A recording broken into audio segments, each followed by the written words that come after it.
Hi, and welcome to episode 233 of the Untethered podcast. Today we have Dr. Britnie Hornsby joining us.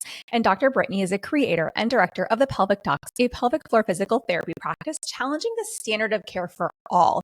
Britnie is passionate about destigmatizing pelvic health conditions while also empowering those with pelvic floor dysfunction to seek the care they deserve. When not working, you can catch Britnie outside or exploring new coffee shops. She and her husband, JR, have 2 boys and 1 on the way. Wesley 5, Zachary 3, and baby number 3 in early 2024.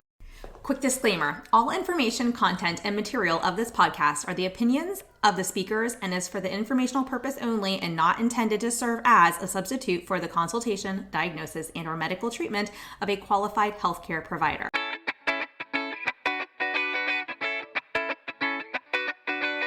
Welcome to the Untethered podcast. I am your host, Hallie Vulcan. I'm a certified myofunctional therapist, feeding specialist, podcaster, business owner, and mentor. This podcast is all about getting your questions answered and collaborating with colleagues to bring you the most up-to-date information in the orofacial myofunctional therapy, airway, tethered oral tissue, and pediatric feeding therapy space. If you're new here, I challenge you to keep an open mind and join my mission to spread this message far and wide. If you've been around since June 2019, thanks for being a loyal listener. As we jump into today's episode, remember to listen with correct oral rest posture. Tongue up, lips closed, teeth apart, breathe through your nose. Let's get started.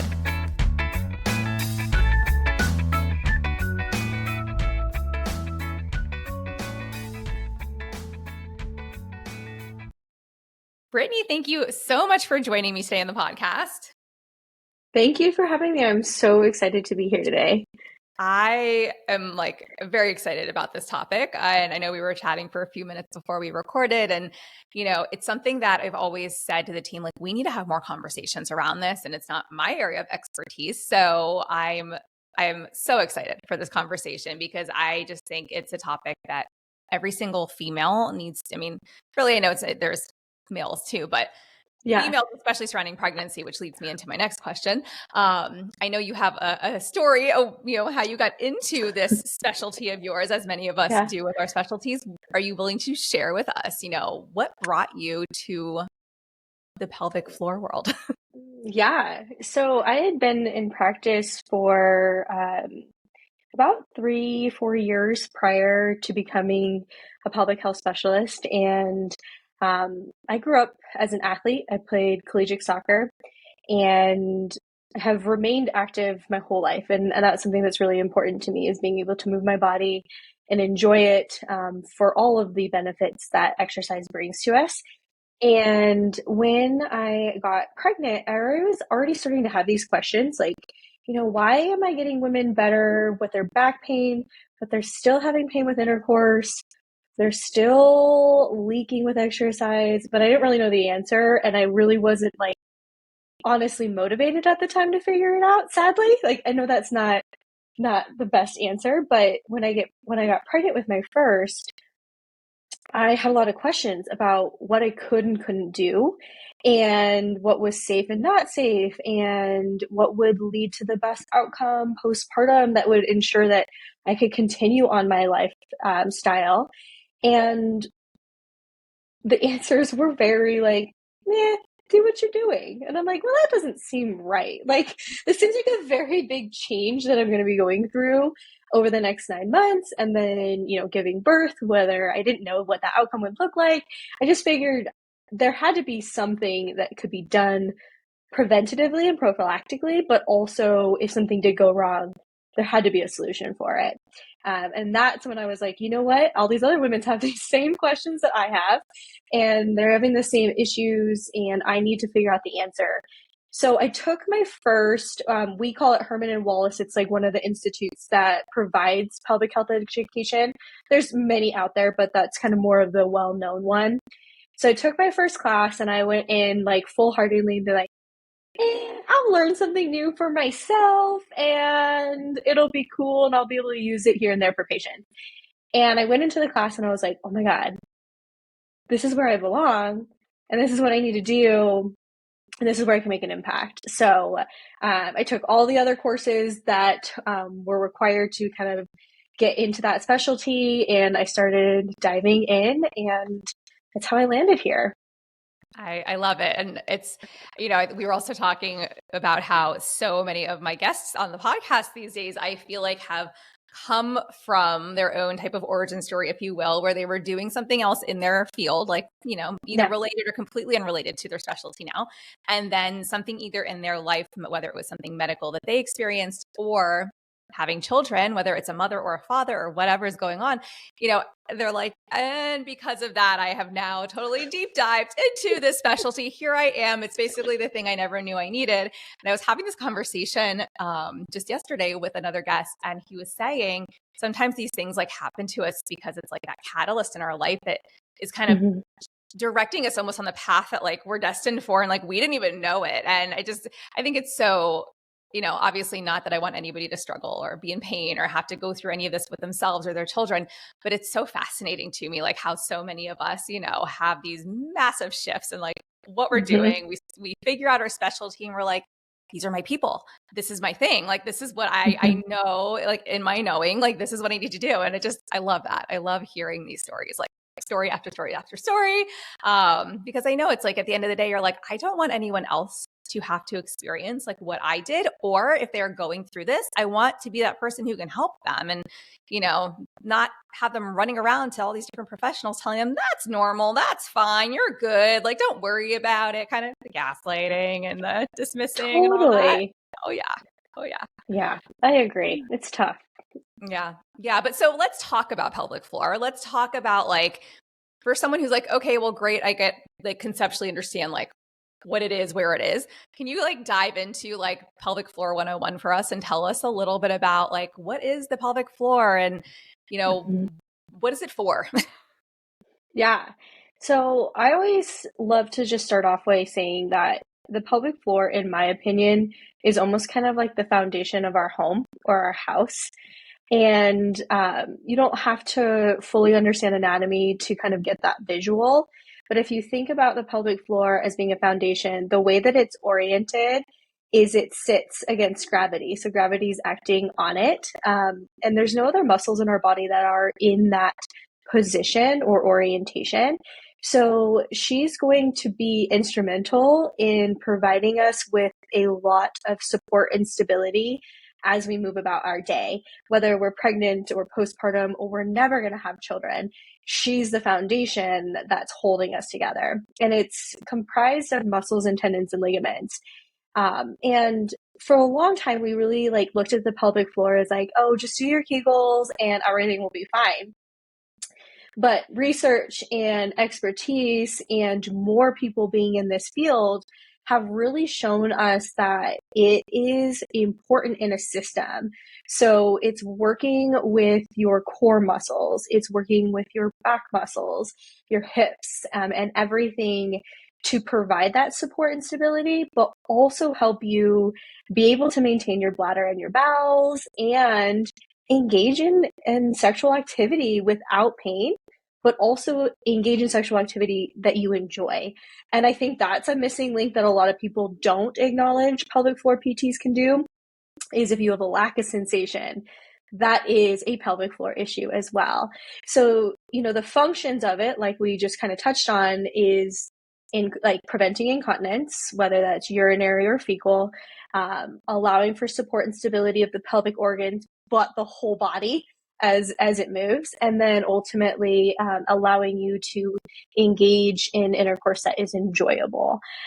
So that's where I say it's a foundation, and it is vital to our overall identity. And it's an area that when something is wrong, we know that there's a lot of emotional and mental health conditions that may follow. And so that's where, in my mind, it really encompasses all the pillars of health. So the mental health and all of those things are going to play a role in that too. So that's why she's the foundation in my mind. I love that. I love that you call her she, first of all. Oh yeah. Amazing. I love that. And I love that, I think my mind's even like being opened at the moment because I'm hearing you speak and I'm like, oh wow, like I've never actually thought about all of, it's sort of what is like the snowball effect, right? Something goes wrong, and then all these other like Mhm. layers to the onion or the snowball that just keeps like rolling down that snowy hill and getting larger and larger and larger. Like there's all these different layers to it that I've Mhm. never known about or known to even consider. So that's pretty interesting. And so is it something that, people tend to have injury surrounding based on something that's happened? Is it something that, I mean, I know pregnancy and I know Yeah. delivery can obviously disrupt the pelvic floor, but like what kind of patients do you have coming to you? Like, do you know the root cause of a lot of pelvic floor issues? That's the really cool thing about pelvic health and the world of rehab in general is that the cause of something can be really multifaceted. It can be a singular medical reason, and it can be a medical reason and then a movement reason, and a coordination reason. And I would probably say that's more what happens is it's more maybe there's a little bit of an underlying medical condition or issue that leads to dysfunction in the tissue or at that tissue level. But the patients that are coming through our doors are through like every stage of life, every age group. And the more and more I am into the field, the more and more I start to believe and question whether we all kind of have pelvic floor issues from an earlier age. And as we go through life and maybe get injured or have pregnancies and have postpartum experiences, that's when we start to actually see the warning signs or the symptoms. But Mm. I would say there's a lot of dysfunction that's probably underlying, and it's okay. It's okay to have a body that's not functioning perfectly all the time, but it does put us more at that risk for injury once that catalyst is there. So I think that's kind of what we see a lot of. It's like that probably was there for a while, and then this is what brought it to light. So I Yeah. would say the people walking through our doors, all stages of life, all conditions, um, and pain is probably the driving force to why people see us. And then the second thing is leakage. Interesting. Yeah. And it's one of those things where I think I've always kind of associated pelvic floor dysfunction with pregnancy. And, I'm Yeah. hearing you say, well, that could be the catalyst. That could be like the last straw that kind of like, there was dysfunction present already. You're carrying a baby. Obviously, it's changing a lot of things in your body, especially putting pressure on that's a base of support, right? Especially when you're seated or Yeah. walking or whatever. And then you like have the baby and all of a sudden, now it's like everything's kind of hurting or it's no longer tolerable. And I think that's interesting too, because we talk in the myofunctional therapy world about how so many adults walk around not knowing what's typical Mhm. versus not typical because they've had it their whole life, right? And it's like Yeah. until you address it and they now are on the other side of it that they kind of go, wow, like I really didn't know what I was missing out on. And it almost sounds similar in that people just don't know. Hmm. That's their normal, right? That's kind of their body's Yeah. learn to compensate or whatever until they no longer can. And that's when they're like, okay, I'm in pain. I can't take this anymore. Now I need to see somebody. So I think Yep. that's very interesting. It doesn't surprise me, but it definitely just kind of opened up my brain a little. And I was like, oh yeah, okay. I mean, the human body, this probably happens in every single part of our body, Oh yeah. depending on, right? Yeah, it's pretty wild. I mean, like I try to like equate it to things that are a little bit easier for patients to see. Like we know that female athletes are at risk for ACL injuries, right? Like the ACL injury is the catalyst that leads them to have to do surgery or rehab.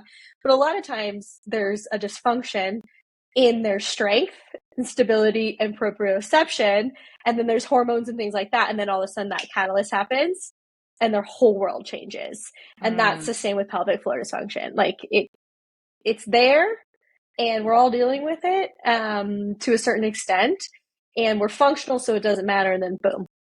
yeah. So as we're talking about this, I'm thinking about I just did this like free 5-day screening. I have this like pediatric feeding screening tool, and one of the little sections looks at posture because when we do a Mm-hmm. full evaluation, like I'm not a PT, I'm not an OT, but we always say what you see on the hips, you see on the lips, right? And so we know if there's oral Yeah. dysfunction going on, we have to look at the core. We have to look at our base, our base of support. We talk about that 90-90-90, Mm-hmm. seated position for at least feeding to support what we're doing in our mouth.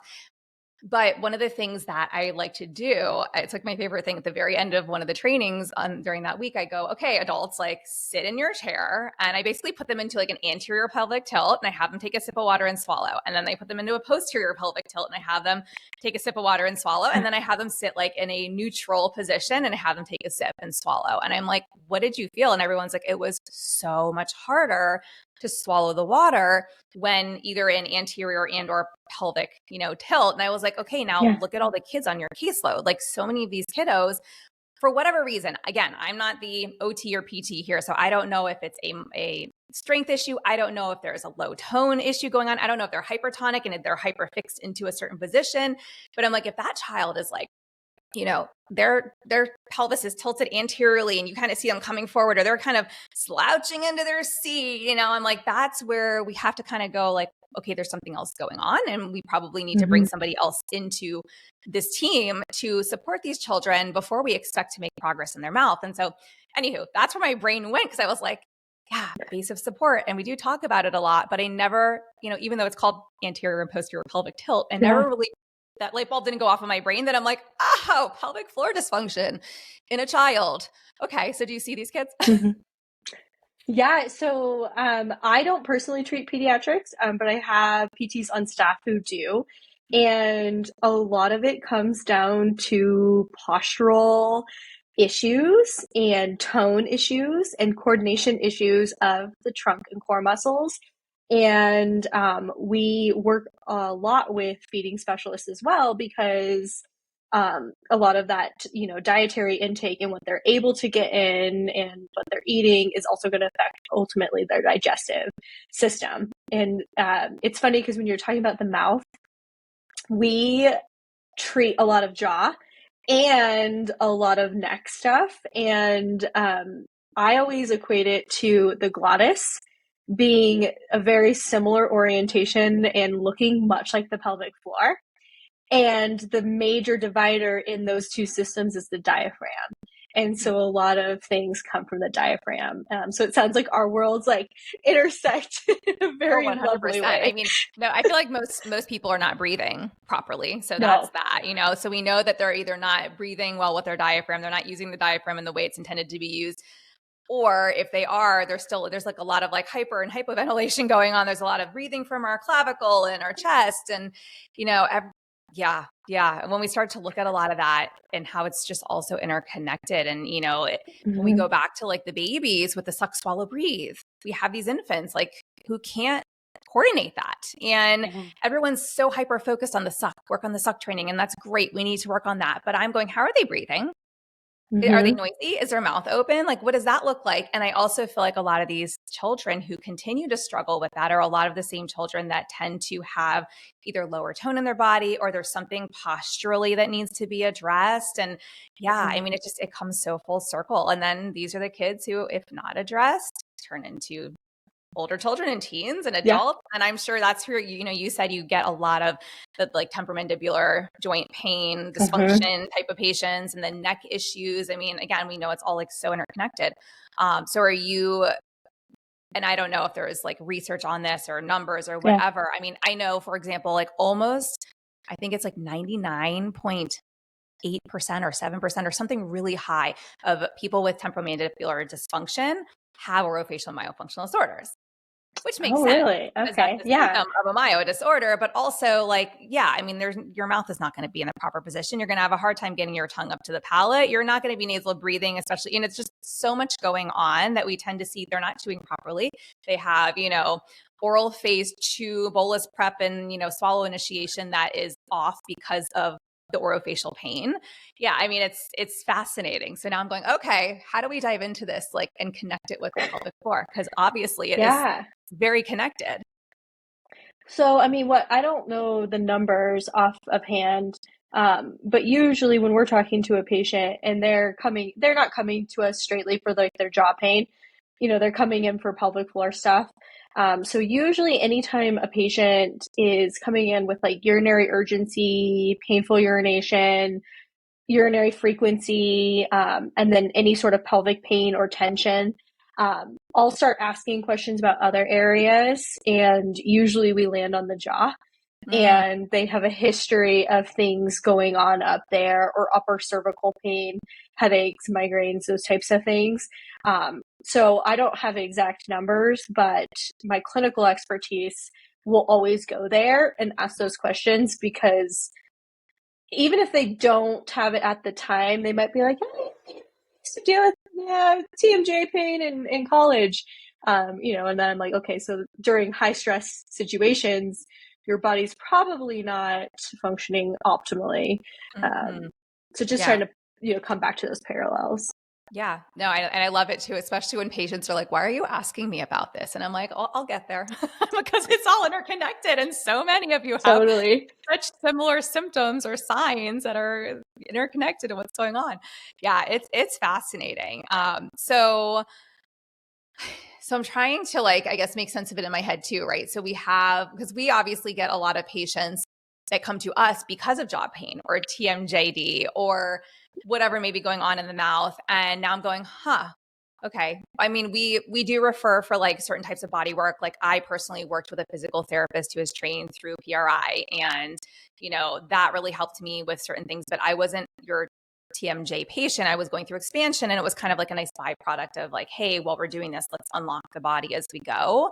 I also saw him before I had my second child because I knew I was not breathing properly. And I was like, before I carry another baby, I want to get all of this in check. And, again, for me, it wasn't, well, actually, I take that back. It probably was pelvic floor dysfunction now that I think about it, because I went in with my first child at month 7 to a chiropractor, and I was just like, I think a physical therapist assessed me, and then the chiropractor in the practice treated me, and they worked very closely together, and they were like, oh no, you don't really have sciatica pain. And I was like, but you're touching this and saying this is my sciatica area, and that's where the pain is. And they're like, well, it's not a sciatica issue. And I was like, okay. So I'm like, whatever it is, can you just make me feel better? I don't care what we call it. And they did. It was amazing. And so with my second child, I was like, all right, I'm going to work on my breathing. I'm going to try and work on my posture. I'm going to work on all these things. And then just from a preventative standpoint, I'm going to go back to that PT and chiro practice that got me out of pain, to see if I can stay out of pain. And it was great. They were like, you are the only 8-month pregnant woman who's not wobbling around. You're just walking like a normal human. There's no big thing hanging off the front of your belly. And I was like, that's the goal. But now that I think about it, right, I'm like, it was probably connected to pelvic floor dysfunction. I'm a low tone human. I know my posture is off. I know that I don't sit on my pelvis correctly. I actually had an injury a year ago, a little over a year ago, where we were moving. I had all the stuff all over the floor, and I just slipped on the bag, fell on my tailbone, and I didn't think much. I mean, it hurt like heck, right? But I didn't think much of it at the time. But now I cannot sit I can't tilt my pelvis. And the fascinating thing is, not that it's uncomfortable. When I do that, I'm like, it must be hitting a nerve somehow, because I start to get a postnasal drip. It is the most bizarre thing. Oh, I don't know how to interesting. make sense of it. And I've never actually said it to anyone or asked anybody about it, because every time it happens, I'm just like, oh, sit up straight, Hallie. You're obviously starting to, tilt your pelvis. I'm like, so what a great reminder to sit up straight. But then, certain seating positions or chairs or scenarios are really uncomfortable, not painful, but uncomfortable. And it's just okay, we got to work on this. But yeah, no, I guess it all goes back to my pelvis, really. Yeah, it's pretty wild. I mean, you have to remember that start of the pelvic floor, the deepest layer. There's 3 layers, but the deepest layer is going to start at that tailbone and go all the way to the pubic bone. And so so one of the screening, we have a screening tool that we'll use, developed by one of our well-known practitioners in the field. It's called the Cozy and Pelvic Health Screen. And it's 11 questions. And if you answer yes or no to them, then you likely have a pelvic floor dysfunction. And one of the questions is, can you recall or do you remember falling on your tailbone? And it can be as a child, it can be as a child, it can be as an adult, because we just know that trauma to where a muscle is kind of originating and can be kind of it can lead to just those muscles starting to misinterpret the environment as a threat. So that tissue is probably well healed in your case, like you said, it was a little while ago, but the memos that are getting sent to the brain when you sit, that's where the central nervous system is not, didn't get the memo that you're healed. So yeah. Yeah. I'm like, okay, so clearly I need to go see a pelvic floor PT. Guys, wrote it down. I'm like, pelvic floor PT. Okay. Got it. Schedule. All right. Schedule appointment.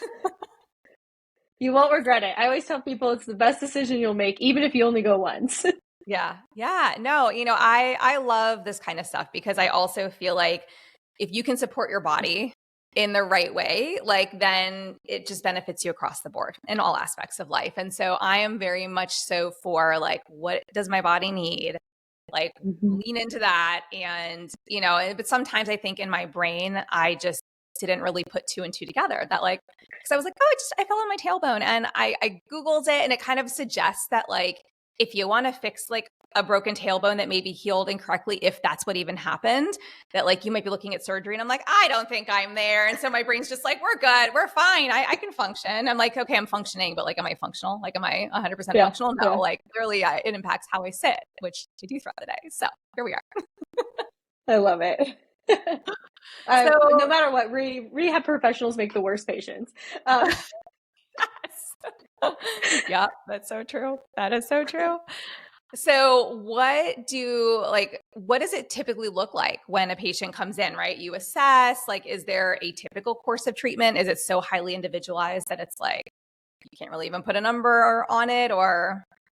It obviously is very individualized in what we prescribe or recommend to that patient.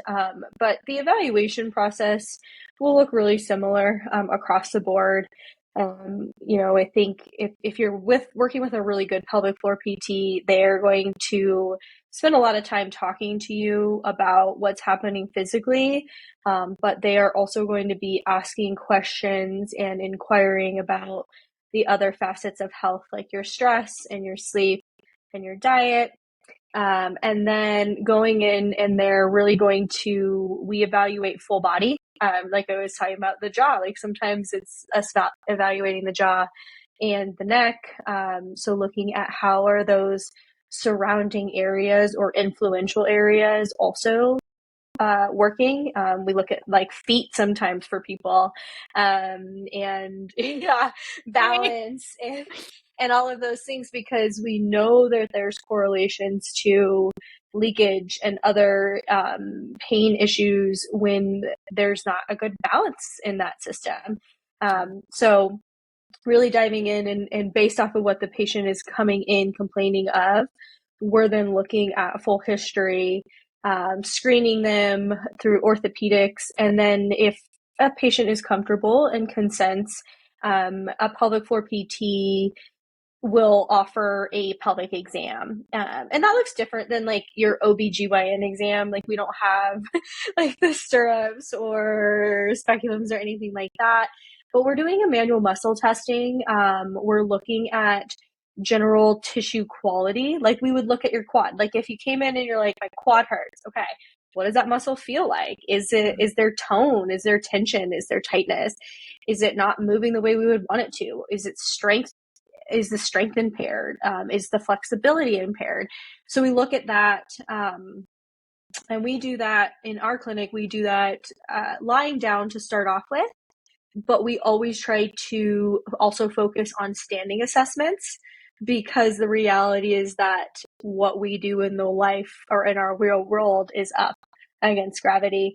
And since that is a foundational structure, we need to know how that foundation is when the rest of it is acting against it. Like if your house is laying on your side, well, who cares what the foundation is doing? But when your house is upright, then that matters. So those are the components of a really good exam.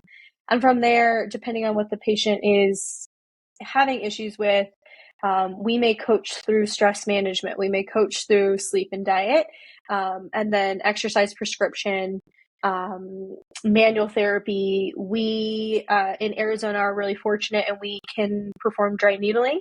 and we do a lot of dry needling. And that's because of how we can influence not only the musculoskeletal system, but also the central nervous system in a way that can downregulate and help us kind of communicate with some visceral and systemic structures that are not always easy to do. That's amazing. I love hearing about like the full body evaluation. I love that, you mentioned you also you ask about sleep. I got so excited when you said that. Like that is not so common outside of like my world, or like, Oh, really? well, and it's like pediatric feeding therapists, most are not trained to look at airway or sleep. Like if they think Mm-hmm. airway, they think like lower airway, not upper airway. And I'm, thinking more like I'm not working with feeding patients that have, personally that have like tubes and lower airway issues. And, I'm looking at the kids who have more of the upper airway issues that are constantly sick, that are breathing through their mouth. They're maybe the enlarged tonsils and adenoids and all that stuff. And so sleep is huge for us because Yeah. obviously sleep is going to be impacted. And then we know if your sleep is impacted because your airway is impacted, so is everything else. Right. So it's like, it's just that downward spiral. So I mean, to hear another provider be like, and we asked about sleep, I'm like, what? That's amazing. Like, I love this. I love this for us.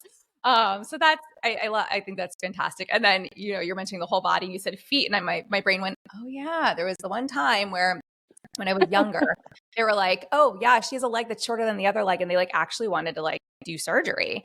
And then I finally found somebody who was like, no, your legs are the same length. Your hips are misaligned. Like, let's adjust, So again, that comes back to my pelvis, right? And my hips. And like, it's that core area that has, I think, always been a problem for me, like since I was a young child, for whatever reason. And once we got things we worked on things and things were aligned, it was like, oh, look, amazing. Your body is actually like, your legs are the same length. And I was like, huh. I do have flat feet, and I do tend to like pronate them if I'm standing in the kitchen, like on my computer at the counter or something. It's so not good, but I like turn them in, I turn them out. I'm like, leave them flat, although they are also flat. So that.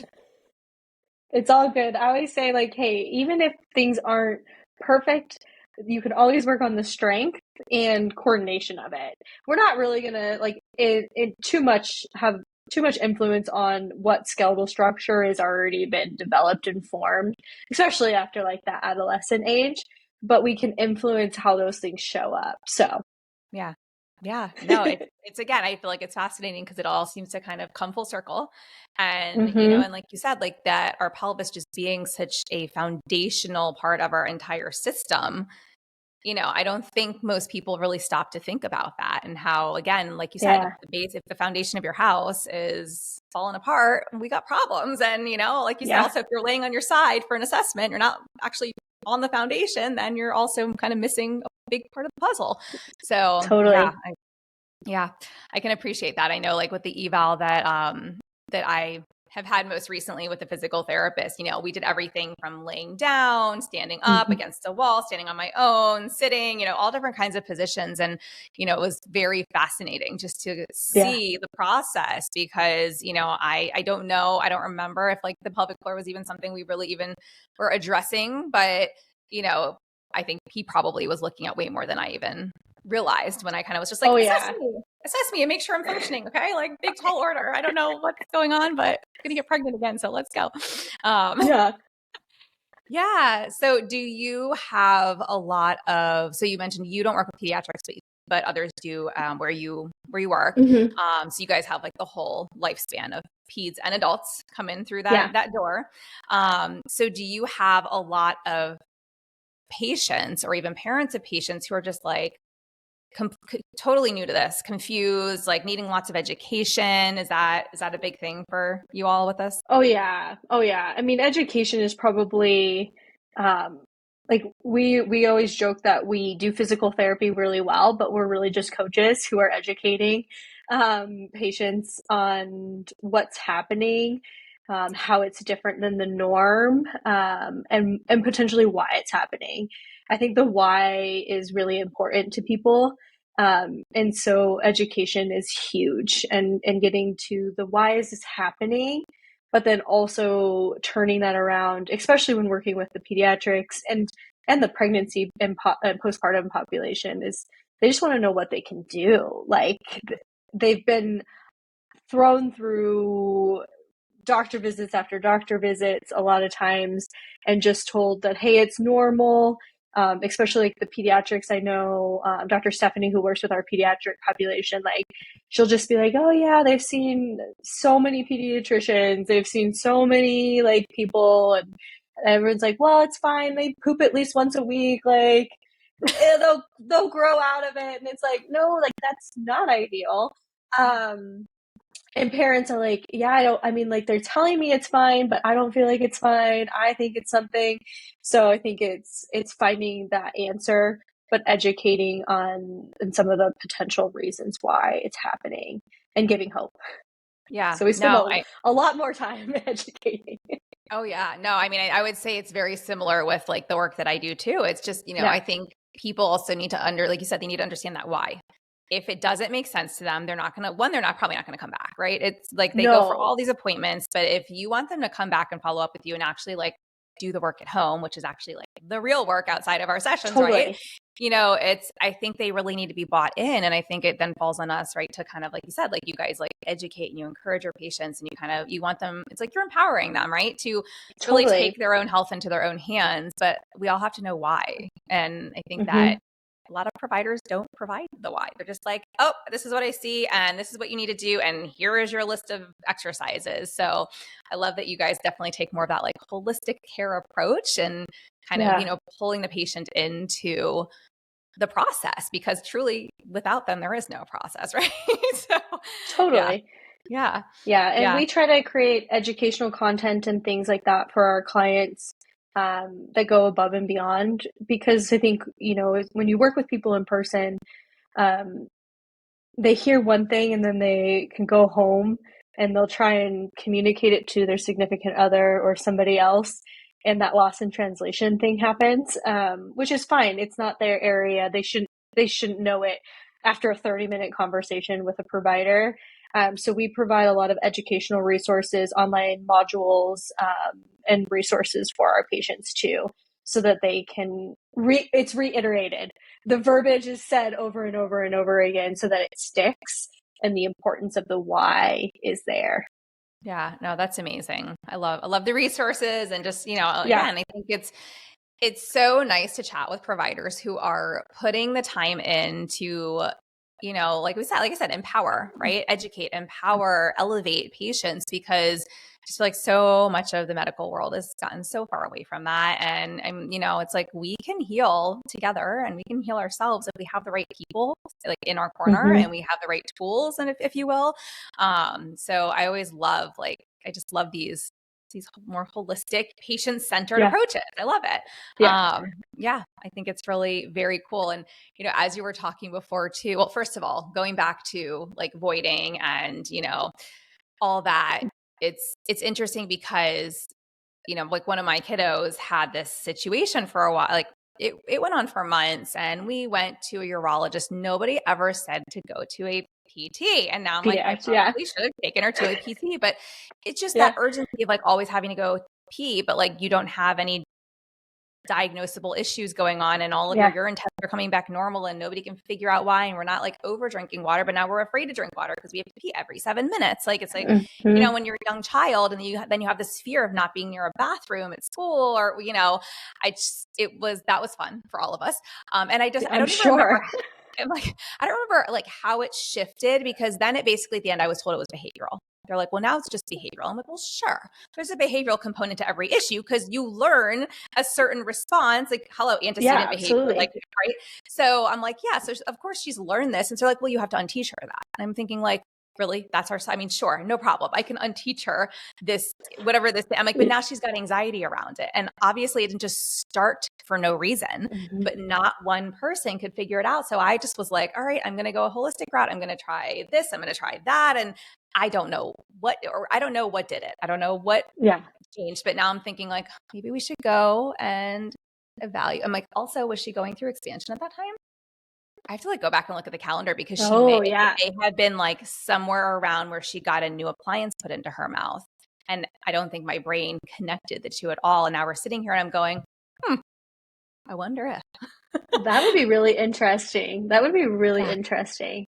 Yeah. And I have her But case yeah, like well documented because I've used her case like in all kinds of things in my business and online and yeah. everything. So now I'm like, I have to go But back and look. even if something is like a behavioral, that's where like a provider walking you through the process of retraining would have been like invaluable.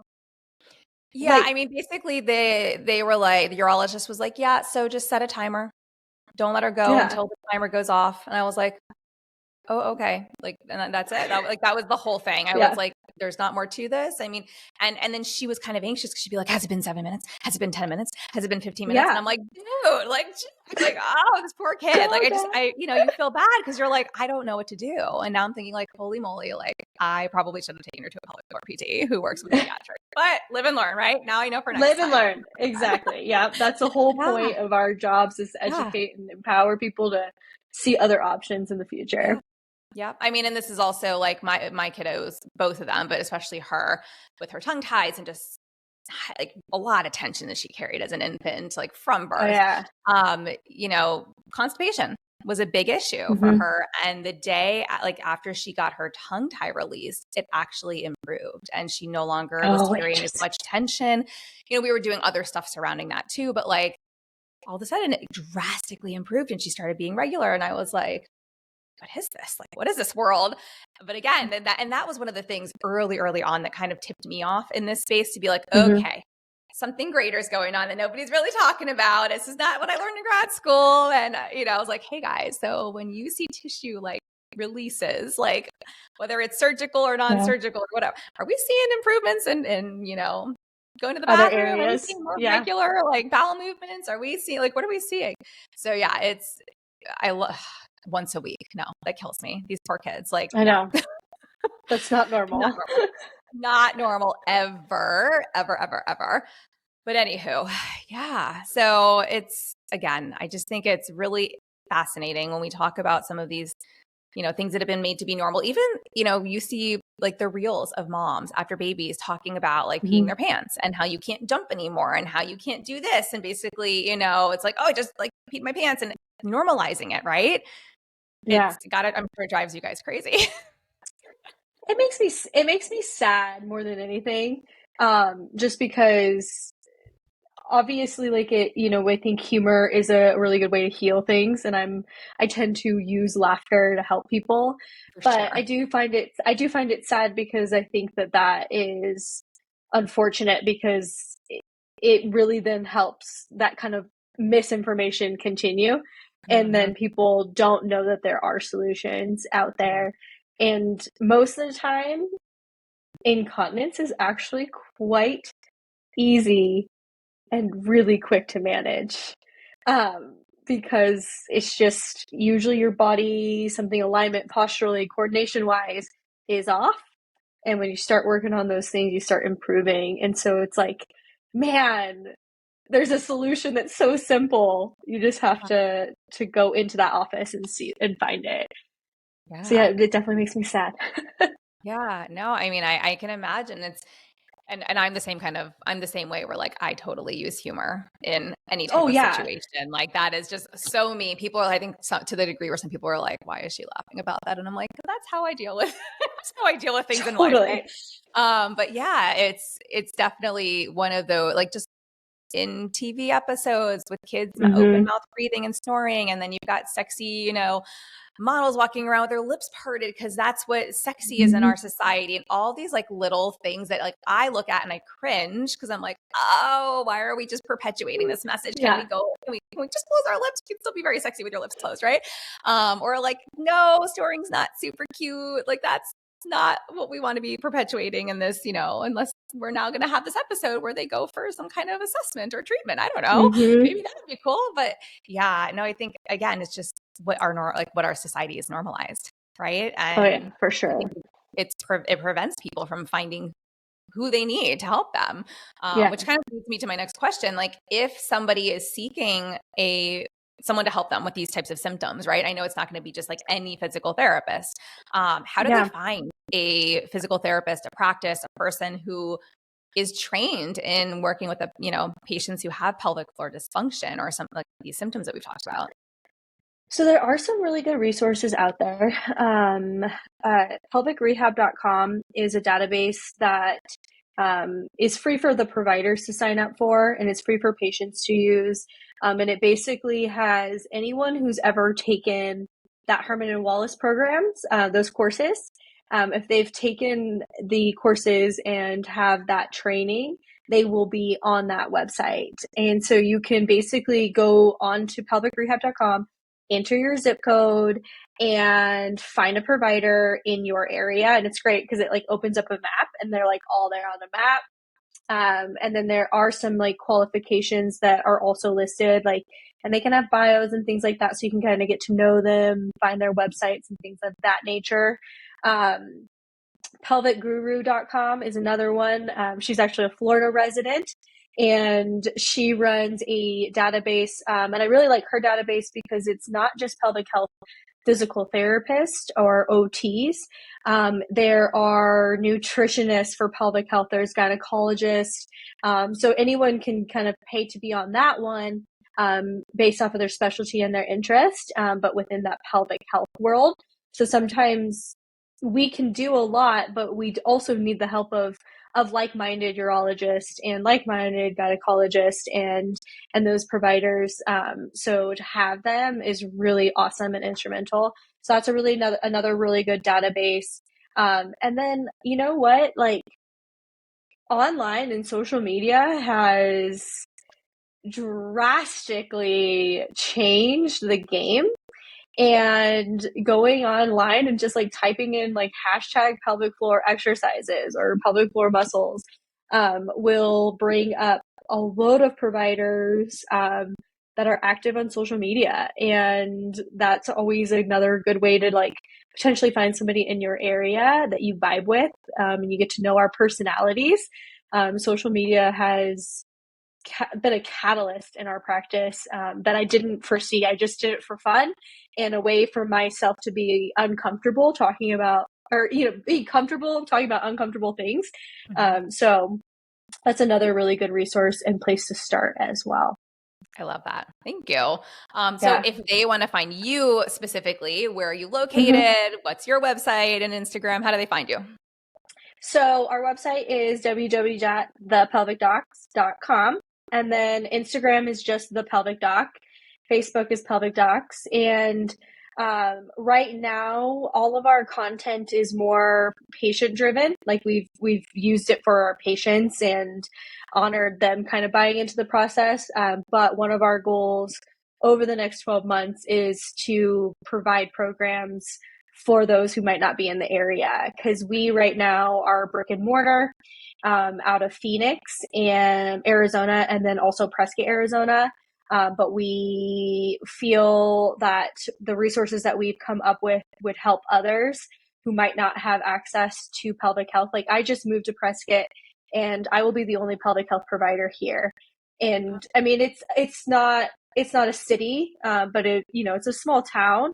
But there's a lot of people that really need it. And so there's probably a million other small towns out there across the United States and across the world that might not have as direct access to pelvic health as they really deserve and really need. So our goal is to get those programs to be up for them as well. So yay. To be continued. Yeah, to be continued. I love that. Fantastic. Well, we will be sure to include that in the show notes. I'm over here, like you had mentioned the pelvic floor like screening tool. I think it was Cozy or something, right? Cozy, and yeah, I can send that to you too. Oh my gosh, because I'm like, now I need to screen myself and go find myself a pelvic floor PT here. But totally, it's fine. I've got resources now. We're good. But yeah, this has been amazing. We'll make sure we link what you shared in the show notes, like I said. So anybody who's driving, you don't have to pull over. Don't be dangerous. It'll be right below the episode. And yeah, thank you so much for joining me today. This has been so much fun. Yeah, thank you for having me. And I just feel honored to be able to talk about what I'm passionate about and share that with people. So it was a great time. Thanks for listening to this podcast. If you found value in this episode and want to hear more of these myotots, airway, and feeding related episodes, be sure to leave a review on Apple Podcasts and share this episode on your social media platforms. You can access free resources and all I offer at HallieBalkin.com or pop over to @HallieBalkin on Instagram to get all the latest updates.